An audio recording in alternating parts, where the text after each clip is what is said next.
किया है। प्रयास ये है कि जहां से भी संभव हो वहां से तेल और गैस की सप्लाई भारत पहुंचे। ऐसी हर कोशिश के नतीजे भी देश देख रहा है। बीते कुछ दिनों में दुनिया के अनेक देशों से कच्चा तेल और एलपीजी से भरे जहाज भारत आए हैं।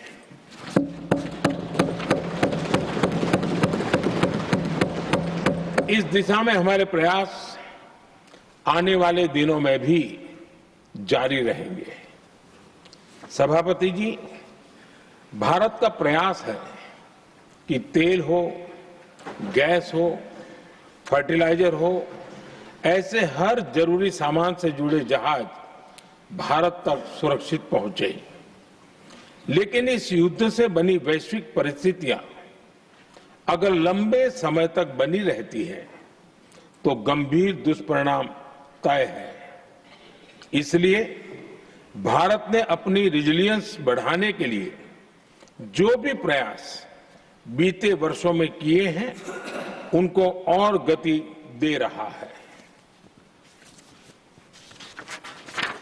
सभापति जी, कोई भी संकट हो वो हमारे हौसलों और हमारे प्रयास दोनों की परीक्षा लेता है। देश ऐसे संकटों का बेहतर तरीके से सामना कर सके, इसके लिए बीते 11 वर्षों में निरंतर निर्णय लिए गए हैं। एनर्जी इंपोर्ट का डाइवर्सिफिकेशन ऐसे ही प्रयासों का हिस्सा है। पहले क्रूड ऑयल, एलएनजी, एलपीजी ऐसी एनर्जी जरूरतों के लिए 27 देशों से इंपोर्ट किया जाता था। वहीं आज भारत 41 देशों से एनर्जी इंपोर्ट करता है। बीते दशक में भारत ने संकट के ऐसे ही समय के लिए कच्चे तेल के भंडारण को भी प्राथमिकता दी है। हमारी तेल कंपनियां संकट के समय के लिए काफी मात्रा में पेट्रोल और डीजल का भंडार रखती हैं। बीते 11 वर्षों में 53 लाख मीट्रिक टन से अधिक का स्ट्रेटेजिक पेट्रोलियम रिजर्व भी डेवलप किया गया है और 65 लाख मीट्रिक टन से अधिक के रिजर्व की व्यवस्था पर देश काम कर रहा है। साथ ही बीते दशक में भारत की रिफाइनिंग कैपेसिटी भी अच्छी खासी बढ़ाई गई है। मैं आपके माध्यम से सदन को और देश को ये आश्वासन देना चाहता हूं कि भारत के पास क्रूड ऑयल के पर्याप्त स्टोरेज के और निरंतर सप्लाई की व्यवस्थाएं हैं। सभापति जी, हमारी सरकार की कोशिश है कि ईंधन के किसी एक ही स्रोत पर ज्यादा निर्भरता न रहे।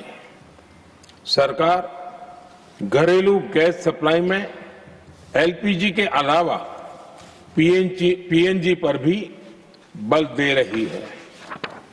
बीते दशक में देश में पीएनजी कनेक्शन पर अभूतपूर्व काम हुआ है। बीते दिनों में इस काम को और तेज किया गया है। साथ ही एलपीजी के घरेलू उत्पादन को भी बड़े पैमाने पर बढ़ाने का प्रयास किया जा रहा है। सभापति जी, बीते वर्षों में सरकार का निरंतर प्रयास रहा है कि हर सेक्टर में दूसरे देशों पर निर्भरता कम से कम हो। हम ज्यादा से ज्यादा आत्मनिर्भर हो, यही एकमात्र विकल्प है। जैसे भारत का 90% से अधिक ट्रेड विदेशी जहाजों पर होता है।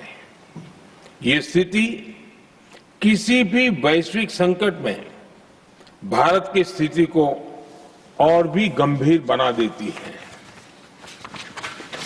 इसलिए सरकार ने मेड इन इंडिया जहाज बनाने के लिए करीब 70,000 करोड़ रुपए का अभियान शुरू किया।